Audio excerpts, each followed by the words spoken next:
बिस्मिल्लाहिर्रहमानिर्रहीम। अस्सलामुअलैकुम। हमारे चैनल में खुश आमदीद। मेरा नाम फरजाना है और मेरी बेटी का नाम रिहाना। इसकी उम्र इसी वक्त 16 साल थी जब वो मैट्रिक कर रही थी। मेरी बेटी स्कूल से आती तो इससे रोज़ इसकी सहेली फौजिया भी हमारे घर आ जाती। फौजिया सुबह के वक्त स्कूल और शाम को मस्जिद जाया करती थी। दरअसल मस्जिद में मदरसा भी बना हुआ था और वो हाफ़िज़ कुरान बन रही थी। इसी वजह से इसे मेरे साथ भेज दिया करें। हमारे कारी साहब बहुत अच्छे हैं, इसे भी पढ़ा दिया करेंगे। फौजिया बहुत अच्छी लगती थी। वो हर वक्त नाकाम में रहती और अपने साथ साथ मेरी बेटी का भी बहुत ख्याल रखती थी। नरीन ने मुझे बताया कि इसने 24 पारे हिफ्ज़ कर लिए हैं और अब चाहती है कि मेरी बेटी भी हाफ़िज़ कुरान बन जाए।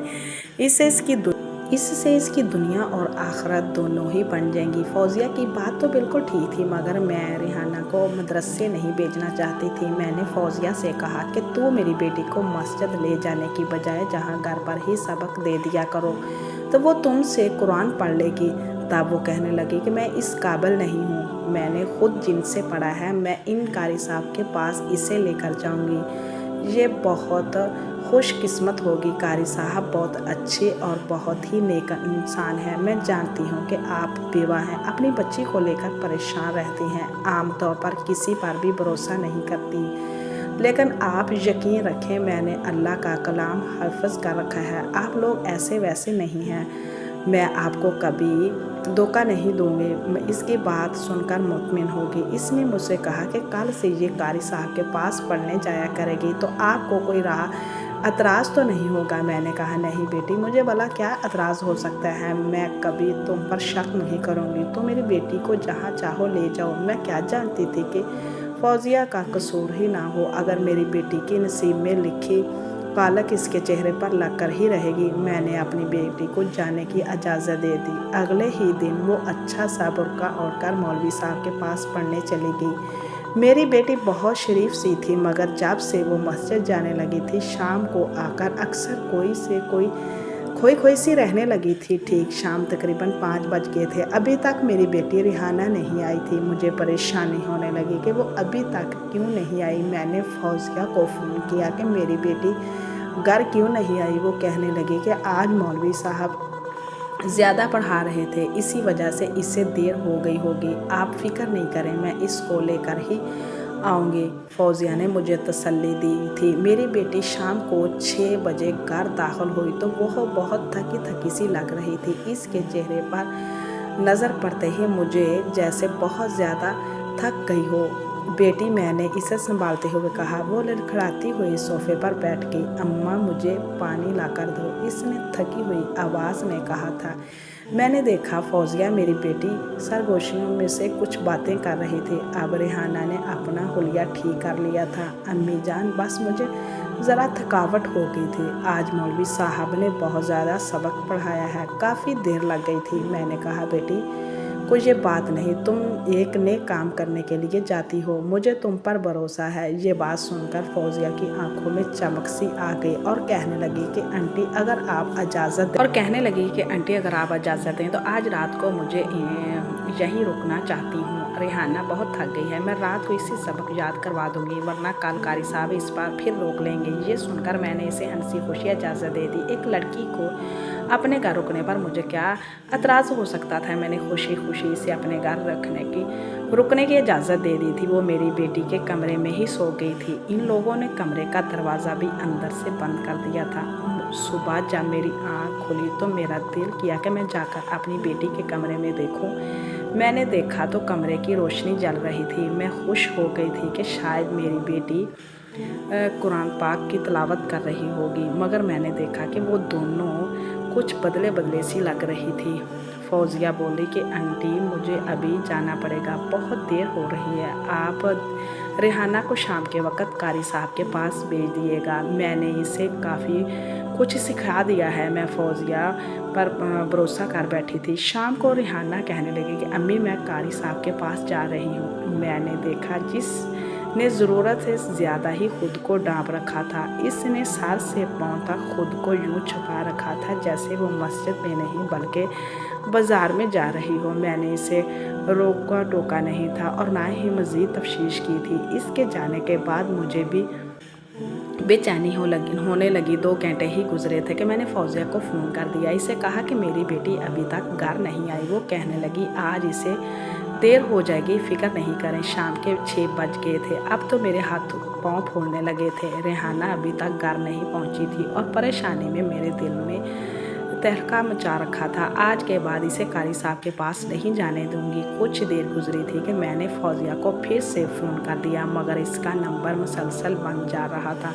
मुझे और ज़्यादा परेशानी होने लगी। फौजिया के अलावा मुझे किसी का नहीं पता था और ना ही मैं जानती थी कि मेरे बच्ची कुरान पाक कहाँ पढ़ने जाती है। खुदा खुदा करके 15 मिनट के बाद फौजिया ने मेरा फ़ोन उठाया। इसने मुझसे बात की। मैंने पूछा कि मेरे बच्ची कुरान पढ़ने कहाँ जाती है। इसने मुझे मस्जिद का बता दिया तो मैंने खुश हो गई। दिन में जिन्होंने मस्जिद जाकर खुद देखकर मेरी उम्मीद पर पानी फिर चुका था। मेरी आंखों से आंसू निकलने लगे। या अल्लाह, मेरी बेटी कहाँ गई होगी, इसे अपनी हिफाजत में रखना। मैं दीवानवारी इधर उधर देखने लगी थी। मस्जिद का दरवाज़ा बंद हो चुका था। अब शायद वो ईशा के वक्त ही खुलना था। परेशानी की इंतहा न रही कि मैं यहाँ तक बैठकर इंतज़ार करूँगी। इतने में इसके पास लोगों से पूछ लूँ कि यहाँ जो बच्चों को कुरान पाक पढ़ाता है आज कहाँ चला गया है। ये सोचकर मैं बैठी हुई थी। वहाँ से एक आदमी गुजरा, मुझे देखकर रुक गया। कुछ कहने लगा कि आप यहाँ क्यों बैठी हैं। मैंने इसे सारी बात सुना दी। इसे कहा कि मौलवी इम्तियाज़ के पास मेरी बेटी कुरान पाक पढ़ने आती थी। आज वो घर नहीं गई, इसीलिए मैं यहाँ पर आ गई हूँ। इम्तियाज़ को ढूंढ रही हूँ। मुझे मौलवी इम्तियाज़ नहीं मिल रहे। ये सुनकर वो थोड़ा ठंडा इसने हैरत से मुझे देखा और फिर बोला, मौलवी इम्तियाज़ के पास अपनी बच्ची को पढ़ने के लिए भेजती थी। वो बहुत हैरत से मस्जिद से मुझसे सवाल कर रहा था। जी हाँ, पढ़ने के लिए यहीं भेजती थी, वरना मैं अपनी जवान बच्ची को मस्जिद में क्यों भेजती। आपको तो पता है आजकल के हालात कितने ख़राब हैं। बहन, आपको ये मशवरा किसने दिया? क्या मौलवी इम्तियाज़ के पास अपनी बच्ची को पढ़ने के लिए भेजें? भाई साहब, मैं तो इसकी सहेली की बातों में आ गई थी। इसी ने मुझसे कहा था कि मौलवी इम्तियाज़ के पास अपनी बच्ची को पढ़ने के लिए भेज दो, क्योंकि कोई परेशानी की बात ही नहीं। बहन जी, परेशानी की तो कोई बात नहीं। इतना कहकर वो आदमी खामोश हो गया था, मगर मुझे शक था कि ज़रूर वो कोई ना कोई बात मुझसे कहना चाहता है, लेकिन शायद वो मुझे परेशान नहीं करना चाहता था। वो कहने लगा, ठीक है, मैं कारी इम्तियाज़ के बारे में पता करता हूँ। बहन जी, क्या आपकी बेटी के पास मोबाइल फ़ोन नहीं है? मैंने साफ बता दिया कि मेरी बेटी के पास फ़ोन तो नहीं है, अलबत्ता उसकी एक सहेली है जिसका नाम फौजिया है। इसका मुझसे राब्ता था और वही मेरी बेटी को कारी साहब के पास लेकर गई थी। वो आदमी मुझसे वादा करके चला गया कि मेरी बेटी के बारे में ज़रूर पता लगाएगा। तकरीबन ईशा की नमाज से थोड़ी देर पहले वो वापस आया और कहने लगा, बहन, कारी इम्तियाज़ तो मुझे कहीं नज़र नहीं आ रहा। क्यों ना हम थाने चलकर आपकी बेटी की रिपोर्ट दर्ज करवा दें। मैं इस बात पर राज़ी नहीं थी, क्योंकि मैं अपनी बेटी की बदनामी करवाना नहीं चाहती थी। थाने में रिपोर्ट दर्ज करवाने का मतलब यही था कि मेरी बेटी की गुमशुदगी का पता सारे इलाके को चल जाता। ऐसे में मेरे लिए तो बहुत बड़ी मुश्किल पैदा हो चुकी थी। मैंने कहा कि चलें ठीक है, हम थाने जाके रिपोर्ट लिखवा देते हैं, मगर इस बात का किसी को पता ना चले। इस शख्स ने मुझसे वादा किया कि वो किसी को नहीं बताएगा। थाने पहुंचकर हमने अपनी बेटी की गुमशुदगी की रिपोर्ट दर्ज करवाई और वापस मस्जिद आ गई। अभी तक कारी इम्तियाज़ का कुछ पता नहीं चल सका था। मैंने सोचा मैं फौजिया के घर जाऊंगी और अपनी बेटी के बारे में इससे पूछूंगी, क्योंकि वही मेरी बेटी को कारी साहब के पास लेकर आई थी। मैंने इसे फ़ोन किया। मैंने इसे कहा कि बेटी, तुम्हारा घर कहाँ है? तब वो कहने लगी कि आंटी, मैं तो अभी खाला के घर आई हूँ। मेरी खाला का घर बहुत दूर है। मुझे इसकी बात सुनकर अब कुछ शक हुआ था कि वो मेरी बेटी को कारी इम्तियाज़ के पास छोड़कर खुद कहीं और चली गई थी। फिर मैंने इससे पूछा कि तुम्हारा घर कहाँ है? तुम्हारे घर जाना चाहती हूँ। इसने मुझे घर आने से साफ मना कर दिया। कहने लगी, इस वक्त मेरे अम्मी अब्बू सो रहे होंगे, मैं नहीं चाहती कि आप इनको डिस्टर्ब करें, मैं कल आपसे मिलूँगी। इतना कहकर इसने नंबर बंद कर दिया था। मुझे अफसोस हो रहा था, फौजिया मुझे अपने घर का पता क्यों नहीं बता रही। क्या खुद शुक्र जिस आदमी ने मेरा केस थाने में जाकर दर्ज करवाया था वो तलकात वाला आदमी था। इसने मुझसे पूछा कि आप फौजिया से किस नंबर पर रब्ता करती हैं। मैंने इसे वो नंबर दे दिया। वो नंबर लेकर थाने चला गया। मालूम हुआ कि वो नंबर फौजिया का ही था। फिर फौजिया के नंबर को इसकी लोकेशन ट्रेस की गई। यूँ हमारे इस घर का पता चल गया था। हम लोग जब इसके घर पहुँचते थे फौजिया ने ही दरवाज़ा खोला था। मुझे देखकर इसके चेहरे पर हवाइयाँ उड़ी थी। अगर तुम अपनी खाला के घर गई थी तो तुमने हमसे झूठ क्यों बोला? यकीनन तुम अभी इसी मामले में मुलव्वस हो। मैंने इसे ज़बरदस्ती बात उगलवाने की कोशिश की तो वो मुझ पर ही चढ़ी दौड़ी। मैं तुम्हारी बेटी के बारे में कुछ नहीं जानती हूँ। तुमने अपनी मर्ज़ी से इसे मदरसे भेजा था। मैं तो तुम्हारी बेटी का भला सोच रही थी। मुझे क्या पता था कि तुम मेरे पीछे ही पड़ जाओगी।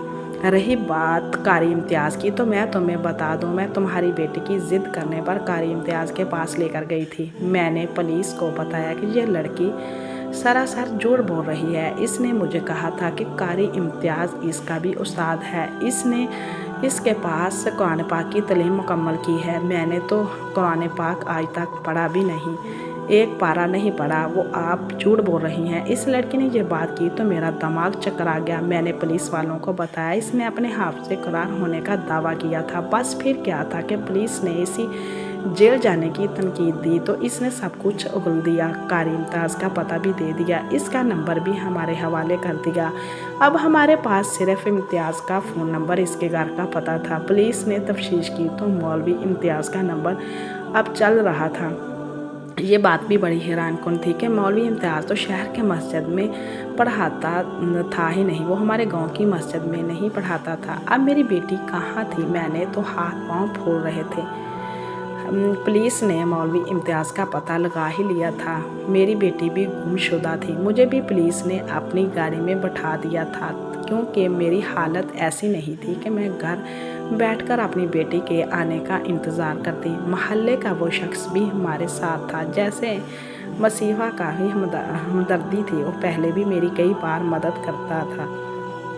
मैं इस फरिश्ते के साथ बैठकर कारी इम्तियाज़ को ढूंढने निकल पड़ी थी। कारी इम्तियाज़ को तो मुझे फौजिया ने बताया था कि कारी इम्तियाज़ की बहुत ही सफ़ेद पोश है, मगर जब मेरी नज़र इसके घर पर पड़ी तो मैं हैरान रह गई थी। घर के बाहर एक बड़ा सा दरख्त था और घर में नौकर चाकर भी घूम फिर रहे थे। घर के दरवाजे के बाहर एक चौकीदार भी बैठा हुआ था। चौकीदार को देखकर मैं हैरान हुई।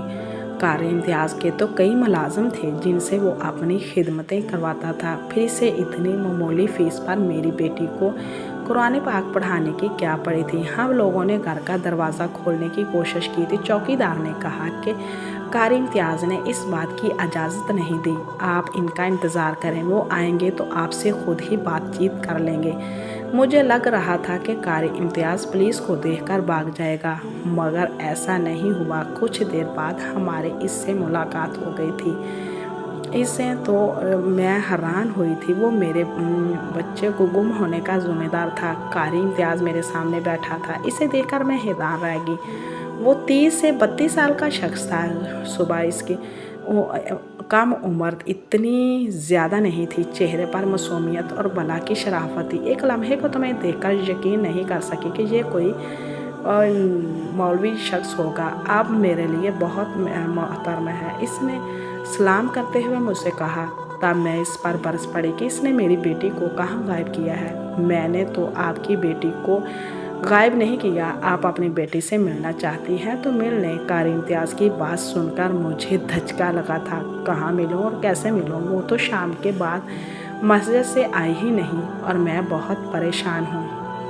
खुदारा ऐसा ना करो, तुम्हारे घर में भी बहनें होंगी, तुम्हारी माँ होगी, तो तुम्हें ऐसा काम जेब नहीं देता। तुमने अल्लाह के नाम पर मेरी बेटी को तालीम की गिरा से बनाया था, फिर तुमने ऐसा क्यों किया? इम्तियाज़ ने मेरी बात सुनकर कोई ख़ास असर नहीं दिया। देखें, अगर आप अपनी बेटी से मिलना चाहती हैं तो मिल लें, लेकिन मैं इसे यहाँ से जाने की इजाज़त नहीं दे सकता। इम्तियाज़ की डिटाई और इसकी जुर्रत देखकर मेरी आंखें फटी रह गई।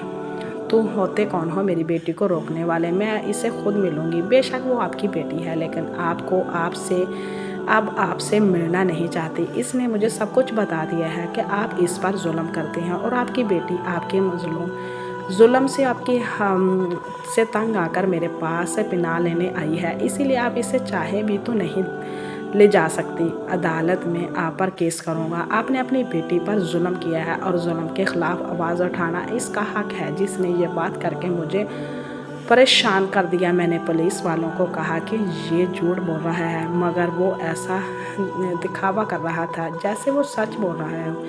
اس نے اپنی بیٹی سے ملنے کی درخواست کی۔ وہ جانتی تھی کہ جب میں اپنی بیٹی سے ملوں گی تو وہ مجھے اس امتیاز کی ساری حقیقت بتا دے گی اور میرے ساتھ چل پڑے گی۔ پھر امتیاز کو پولیس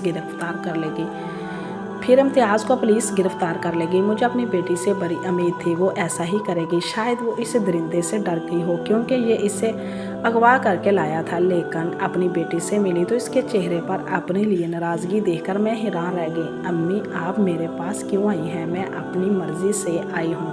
میں نے امتیاز سے نکاح کر لیا ہے۔ آپ یہ میرے شوہر ہیں، جسے یہ کہیں گے میں ویسا کروں گی۔ اپنی بیٹی کی بات سن کر میرے سر پر 2 پہاڑ ٹوٹ پڑا تھا۔ میں اپنی بیٹی کو پھٹی پھٹی آنکھوں سے دیکھنے لگی۔ یہ تم کیا کر رہی ہو؟ میں نے تمہارے ساتھ ایسا کیا ظلم کر دیا کہ تم اس لفنگے کے ساتھ مل کر مجھے بے عزت کر کے جہاں چلی آئی؟ امی، آپ تمیز سے بات کریں، انہیں لفنگا مت کہیں، وہ میرا شوہر ہے۔ میں ریحانہ کی منہ سے یہ الفاظ سن کر حیران رہ گئی۔ میں نے اسے ایک تھپڑ سیدھ کیا۔ تم ایسا کر بھی کیسے سکتی ہو؟ صرف نکاح کرنے سے ہی آدمی تمہارا شوہر نہیں بن سکتا، میری بھی منظوری ضروری ہے۔ آپ کو یہ بات کس نے کہی؟ میں نے آپ سے کئی بار پوچھا تھا کیا میری شادی کہاں کریں گی؟ تب آپ نے کہا تھا کہ میں تمہاری شادی تمہارا خالہ کے گھر کروں گی۔ اب آپ اپنے چکروں میں تھی کیونکہ خالہ کا بیٹا صرف گاڑی جاب کرتا تھا، مگر مجھے امتیاز سے شادی ہی کرنا تھی۔ میں اپنی بیٹی کی باتیں سن کر بہت حیران تھی۔ مجھے تو یقین نہیں آ رہا تھا کہ اب میں کس سے پوچھنا چاہتی تھی کہ اس نے میری بیٹی کو امتیاز کے چکروں میں کیوں پھنسایا تھا، اور 1 ہفتے بعد ہی وہ امتیاز کے ساتھ بھاگ نکلی تھی۔ مگر فوزیہ نے جو باتیں مجھے بتائی، انہیں سن کر مجھے فوزیہ سے اور اپنی بیٹی سے نفرت ہونے لگی تھی۔ بھلا اپنی ماں کو کوئی اتنا بڑا دھوکہ کیسے دے سکتا ہے؟ میں سوچ بھی نہیں سکتی تھی۔ امتیاز کو میری بیٹی نہ جانے کب سے پسند کرتی تھی، لیکن امتیاز اس کی طرف نظر اٹھا کر بھی نہیں دکھتا تھا۔ امتیاز کبھی کبھی تبلیغ جماعتوں کے ساتھ ہمارے گھر آتا تھا۔ اس بار بھی وہ مجھے اس دن کے لیے آیا تو فوزیہ میری بیٹی کو اس کے پاس لے کر جانے لگی۔ وہاں نہ تو یہی تھا وہ تعلیم حاصل کرنے کے لیے آ رہی ہے، لیکن اس نے ساری باتیں میرے خلاف کر دی اور یہ بھی کہا کہ وہ اس سے نکاح کرنا چاہتی ہے اور مجھ پر اتنا بڑا الزام لگایا کہ میں اسے غلط راستے پر چلانا چاہتی ہوں۔ تب امتیاز نے نیکی کی نیت سے میری بیٹی سے نکاح کر لیا، لیکن مجھے یقین نہیں آ رہا تھا کہ میری بیٹی میرے بارے میں اتنی غلیظ باتیں بھی کر سکتی ہے، اور میرے بڑھاپے کی سخت مایوسی ہو گئی تھی اور اب میں نے اسے ملنا بھی چھوڑ دیا تھا۔ فوزیہ کو بھی پولیس والوں سے آزاد کروا دیا تھا کیونکہ سب میری بیٹی کا ہی قصور تھا، مگر اب امتیاز چاہتا تھا کہ میں اپنی بیٹی کو معاف کر دوں، اس کے ساتھ صلح کر لوں، لیکن میں نے سوچ لیا کہ میں زندگی بھر اپنی بیٹی کا چہرہ نہیں دیکھوں گی۔ اب آپ ہی مجھے بتائیں کہ میں نے صحیح فیصلہ کیا ہے۔ میں آج تک حیران ہوں کہ میں نے تو اس کی پرورش ایسے نہیں کی تھی، پھر اس کس کی باتوں میں آ گئی تھی۔ مجھے آپ کی رائے کا انتظار رہے گا۔ اس عمر میں مجھے کیا کرنا چاہیے؟ پلیز ہمارے چینل کو سبسکرائب کریں تاکہ آپ کو اچھی ویڈیو سننے کو ملے۔ اللہ حافظ۔